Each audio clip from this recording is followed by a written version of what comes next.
Good morning, students. So yesterday we have completed up to the buccal cavity and salivary glands. We have seen in the mouth only the start digestion of starch takes place with the help of salivary amylase and the mechanical digestion of food takes place with the help of the teeth. ठीक है, तो ये सारी चीजें हमने buccal cavity में देखी। तो बकल कैविटी में अब सेमी डाइजेस्टेड जो फूड मिक्सचर बन गया mixed with the saliva, that is called the bolus. या यहाँ पर याद रखना है bolus. It is semi-digested food mixture mixed with saliva formed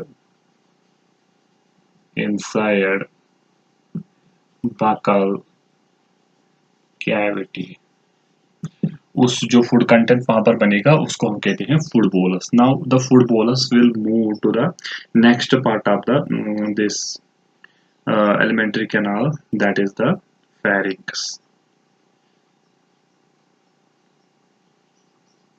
इस तरह से होता है, ठीक है। तो next part of the buccal cavity, next part of the alimentary canal is the pharynx, third part pharynx। pharynx जो है it is about 12 centimeter long vertical tube present beyond the soft palate। ठीक है, ये है soft palate और ये उसके ऊपर से स्टार्ट हो जाता है, इसको हम कहते हैं फेरिंक्स। ये लगभग 12 सेंटीमीटर लॉन्ग होता है, 12 centimetre long vertical tube starts beyond the soft palate। I have already told you that there are two types of palates. First is the soft palate, first is hard palate. That's the front part having the bone inside. Second is the soft palate having the conical pharynx uvula in the middle, which closes the nasopharynx during the swallowing। ठीक है, तो ये है 12 centimetre long to vertical tube and starts from the above the this soft palate. ठीक है, इसमें कोई digestion नहीं होते। There is no digestion of food takes place in the pharynx। It is just a tube that conveys the food from one part to the another part. ठीक है, no digestion. ये क्या करता है, convey food to oesophagus. This is the only function. इसमें कोई digestion नहीं, कोई ग्लैंड नहीं लगा रहता है। It is just a tube for conveying the food from buccal cavity into the oesophagus. इसके तीन पार्ट्स निकल जाते हैं। सबसे पहला जो पार्ट होता है नेजोफैरिंक्स,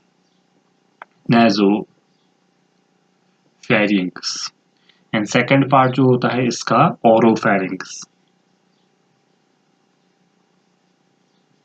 थर्ड पार्ट जो होता है इसका दैट इज द लैरिंजोफैरिंक्स।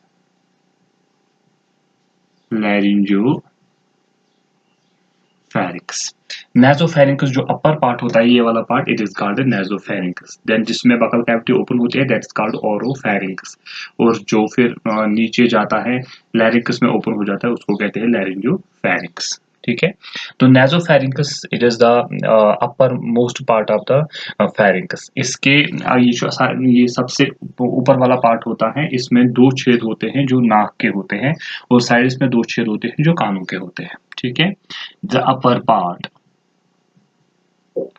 इसमें क्या होते हैं, इसमें हैज इंटरनल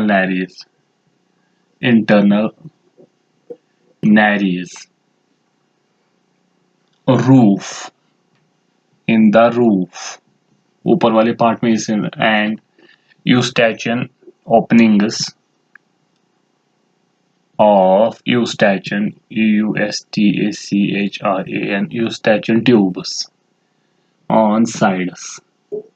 ठीक है, अगर ये फेरिंक्स है, ये जो इंटरनल जो हमारे बाहर से नॉस्ट्रल्स है ये अंदर भी ओपन हो जाते हैं जिनको हम कहते हैं इंटरनल नैरिज। और साइड्स में इसके दो छेद होते हैं जिनको हम कहते हैं ये क्या नाम है इसका, यूस्टैचियल ट्यूब्स है। और ये है इंटरनल नारीज। ये चीजें इसमें होती है। और जब हम स्वॉल्विंग करते हैं, during swallowing this nasopharynx is closed by a flap of the soft palate that is called uvula. ठीक है, तो closed by uvula during swallowing. जब आप फूड को निकलेंगे उस वक्त इसको क्लोज करता है एक मेम्ब्रेनस फ्लैप, जिसको हम कहते हैं यूविला, जो that is basically the part of the soft palate. उसके बाद है oropharynx. Oropharynx is the second middle part, ये इसका मिडल पार्ट है, मिडल पार्ट ऑफ फैरिंक्स। इसमें बकल कैविटी ओपन हो जाती है। ठीक है, buccal cavity open into it, इसी में बकल कैविटी ओपन हो जाती है। उसके बाद हो जाता है, उसके बाद होता है लैरिंजोफैरिंक्स। इस मिडल पार्ट में ऑरोफैरिंक्स ये air passage and food passage cross करती है। ठीक है, then last one is the laryngopharynx, the lower part of the that leads into the food pipe is the lower part, सबसे lower part leads into food pipe behind, पीछे से food pipe में, and larynx in front. आगे ये खुल जाता है, यहाँ देखो आप, आगे खुल जाएगा ये लैरिंकस में और पीछे होगा इसका फूड पाइप। ठीक है, अब आप देखो, अब आप जब स्वॉल्विंग करोगे तो food gets inside the oesophagus, but वो फूड इसमें भी जा सकता है, इसीलिए इसकी भी अपनी एक प्रोटेक्शन होती है लैरिंकस की, जिसको हम कहते हैं यहाँ पर लैरिंकस। इसकी अपनी अपना जो ओपनिंग होती है इसको, उसको हम कहते हैं ग्लोटिस, GLOTTRS, ग्लोटिस। और इसका जो लिड होता है उसको हम कहते हैं एपिग्लोटिस, एपिग्लोटिस। ये इसके ऊपर एपिग्लोटिस होता है, ताकि जब हम स्वॉलिंग करेंगे उस वक्त ये क्लोज हो जाएगा, वरना फूड पाइप विंड पाइप में भी खाना जा सकता है, उससे इंसान मर सकता है। ठीक है, तो ये है फायरिंग। इसमें कोई डाइजेशन नहीं होता है, just a tube that conveys the food from buccal cavity into the oesophagus. Next one is the next part of the this uh, alimentary canal is the oesophagus. Oesophagus, oesophagus, या आप इसको food pipe भी कहते हो, food pipe.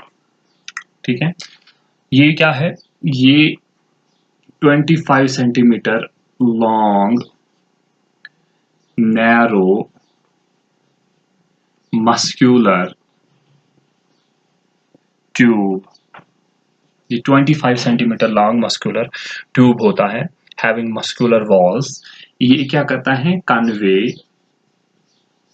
Food to stomach. ये food करेगा convey कहाँ तक, स्टोमक, स्टोमक तक ये कन्वे करेगा फूड को। ये हमारे किस में होता है, it runs downward through the neck behind the trachea and then through the thorax behind the heart and passes into through the diaphragm into the also this abdomen. ठीक है, नेक से होके आ जाता है, फिर हमारे चेस्ट से होके आ जाता है, फिर डायफ्राम को क्रॉस करता है और फिर नीचे आ जाता है किसमें, एब्डोमेन में। और जो भी फूड लेके आता है वो किस में लेके आता है, स्टोमक में। तो इसमें पेरिस्टाल्टिक जो इसके वॉल्स होते हैं वो बहुत ही फोल्डेड वॉल्स होते हैं, इस तरह से मस्कुलेचर होता है उसमें। तो इसमें कुछ मूवमेंट्स होते हैं जिनको हम कहते हैं पेरिस्टाल्टिक मूवमेंट्स, उन पेरिस्टाल्टिक मूवमेंट्स की वजह से ये फूड लेके आ जाता है स्टोमक में। ठीक है, this is the second part. उसके बाद है जो पार्ट है most important, that is the stomach, the very important part of digestive system. This is stomach. ठीक है, तो ये क्या होता है, सबसे पहले देखेंगे लोकेशन। लोकेशन कहां पर होता है, below diaphragm in the abdomen, ये हमारे एब्डोमेन में होता है। अगर आपको कुछ याद होगा, ये इंसान का सिर है, ये इसका नेक है, नेक के बाद ये है फॉर एग्जांपल ये थोरेसिक और एब्डोमेन के बीच एक मस्कुलर पार्टीशन होता है जिसको हम कहते हैं डायफ्राम, ठीक है। और ये डायफ्राम के बिल्कुल नीचे होता है, यहाँ पर होता है हमारा स्टोमक, ठीक है, इन द एब्डोमेन। किस तरह का होता है? It is J shaped, it is J shaped, distensible, muscular organ, बहुत ही मस्क्यूलर ऑर्गन होता है। तो इसके अगर हम मेजरमेंट्स देखेंगे, 30 centimetres long and 15 centimetres wide, इसका डायमेंशन होता है, ठीक है। इसके डिफरेंट पार्ट्स होते हैं। जो ऊपर वाला पार्ट होता है इसको हम कहते हैं कार्डियक पार्ट, कार्डियक पार्ट, इसके parts, cardiac part. Then middle part जो होता है, major part, that is called the sorry, जो ऊपर वाला पार्ट है इसको हम कहते हैं फंडस, डोम शेप्ड जो होता है फंडस। और उसके बाद वाला जो पार्ट होता है उसको कहते हैं कार्डियक पार्ट, जिसमें ओसोफैगस ओपन हो जाता है। फिर जो मेन पार्ट होता है इसको कहते हैं बॉडी। और फिर जो lead that the part that leads into the duodenum is the pyloric part. दूसरा पहला पार्ट है sorry fundus, second part is cardiac part, third part is body, the major part of stomach, fourth part is pyloric part. These are the four important parts of the stomach.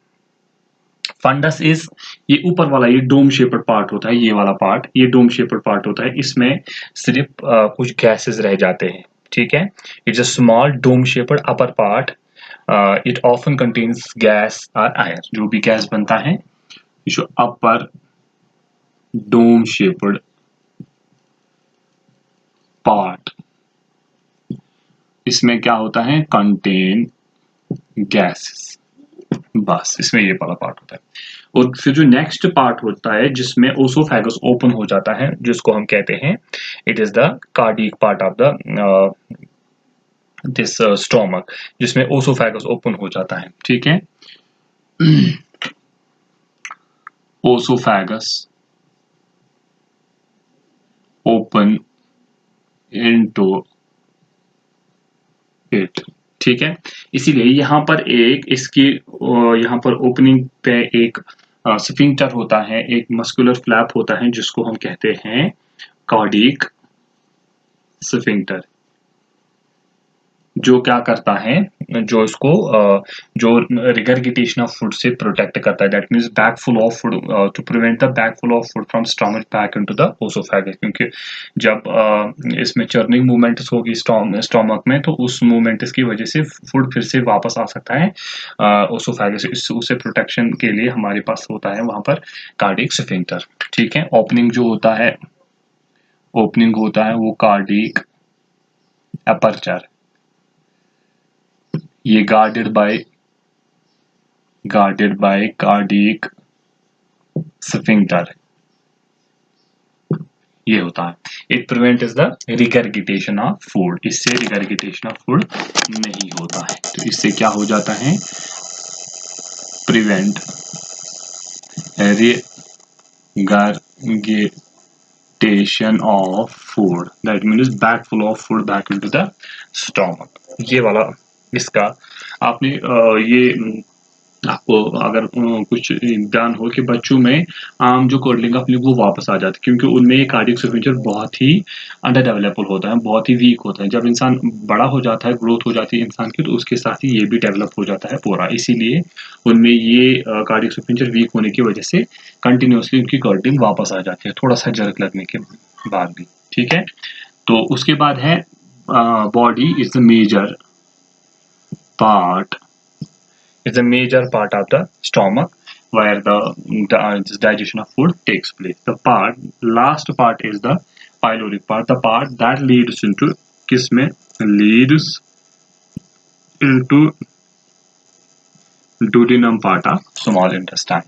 ठीक है, यहाँ पर भी जब यहाँ पर भी एक प्रोटेक्शन होती है जिसको हम कहते हैं अपर्चर होता है, जिसको हम कहते हैं पाइलोरिक अपर्चर, और उस पे उसका जो प्रोटेक्शन फ्लैप होता है उसको कहते हैं pyloric sphincter, to again prevent the back flow of the food into the stomach, वापस फूड को नहीं आने देते हैं। ठीक है, इसमें जो ओपनिंग होती है उसको हम कहते हैं पाइलोरिक अपर्चर, उस guarded by pyloric sphincter. Again same function है, to prevent the back flow of the food. ठीक है, तो ये हैं कुछ मेजर स्ट्रक्चर जो स्टोमक में होते हैं। अब अगर हम देखेंगे इस स्टोमक के वॉल्स में, स्टोमक ये जो स्टोमक के इनर सरफेस जो स्टोमक की है, इसमें न्यूमरस फोल्ड्स होते हैं। इनर सरफेस जो होती है, इनर सरफेस ऑफ स्टोमक, इसमें क्या होती है, फोल्ड्स, जिनको हम कहते हैं गैस्ट्रिक रगी, जिनको हम कहते हैं गैस्ट्रिक रगी। उसकी वजह से क्या हो जाता है, उसकी वजह से सरफेस एरिया इसका इंक्रीज हो जाता है ताकि ज्यादा से ज्यादा फूड एकोमोडेट इसमें हो सके। और इसके वॉल्स में लगे रहते हैं मिलियंस ऑफ माइक्रोस्कोपिक ग्लैंड्स, जिनको हम कहते हैं गैस्ट्रिक ग्लैंड्स। ठीक है, उसके बाद होते हैं यहाँ पर गैस्ट्रिक ग्लैंड्स। ठीक है, ये क्या है, microscopic glands present in the walls of stomach। walls of stomach में number of thousands of microscopic glands होते हैं, जिनको हम कहते हैं गैस्ट्रिक ग्लैंड्स।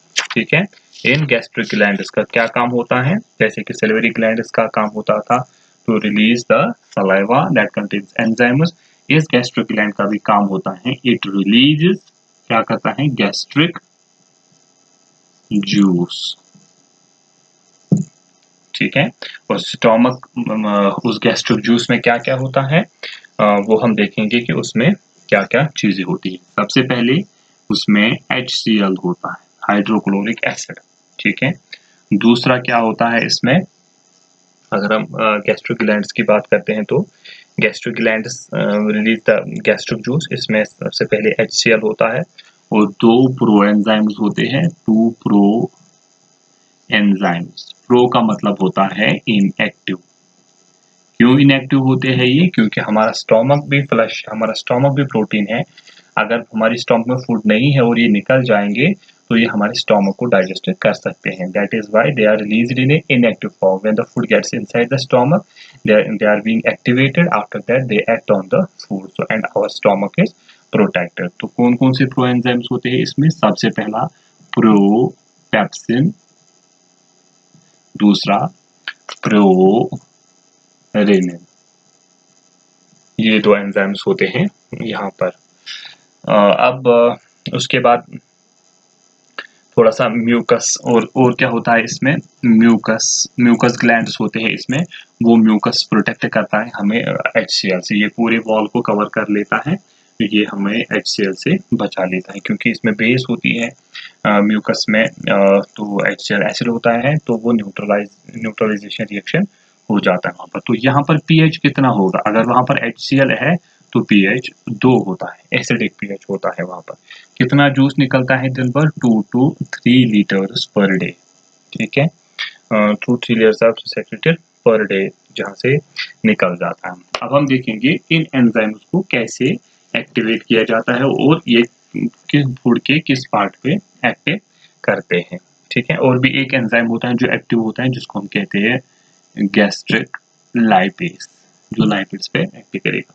सबसे पहले देखेंगे हम प्रोपेप्सिन, इसको बनाना है हमें पेप्सिन। अब ये एक्टिव है, तो इसको कौन एक्टिवेट करता है, HCl की वजह से ये एक्टिवेट हो जाता है। तो फिर प्रोटीन्स एक कंपोनेंट होता है हमारे फूड में, प्रोटीन्स को बनाना है peptones, small proteins and plus amino acids निकल जाते हैं वहां से, इसको कौन करता है, पेप्सिन। ठीक है, ये आपने याद रखना है कि इनका क्या काम होता है, पेप्सिन का, ट्रिप्सिन का, इन सारे एंजाइम्स का क्या काम होता है। ठीक है, उसके बाद होता है एक और प्रोटीन, एक स्पेसिफिक प्रोटीन जिसको हम केसिन प्रोटीन कहते हैं, जो मिल्क में होता है। इसको हम बना लेते हैं स्मॉल पैरा के से पैराकेसिन, जो स्मॉल होते हैं, और वी प्रोटीन, लेकिन इसको कौन करेगा, रेनिन। लेकिन रेनिन को भी पहले एक्टिवेट करना है, उसको भी HCl एक्टिवेट करता है रेनिन में, तभी वो कैसिन को पैराकैसिनेट में चेंज कर लेता है। और गैस्ट्रिक लाइपेज किस में करेगा, लाइपिड्स पे ये एक्ट करेगा, ये फैटी एसिड्स बनाएगा उसको गैस्ट्रिक लाइपेज। ठीक है, तो ये सारी चीजें हमारे स्टोमक में होती है। तो किस चीज की डाइजेशन होती है स्टोमक में, प्रोटीन्स, मोस्टली प्रोटीन्स की डाइजेशन हो, थोड़ा सा लाइपिड्स की डाइजेशन भी हो जाता है। ठीक है, तो अब है next part of the this alimentary canal, that is the small intestine. चलो वो हम कर लेंगे।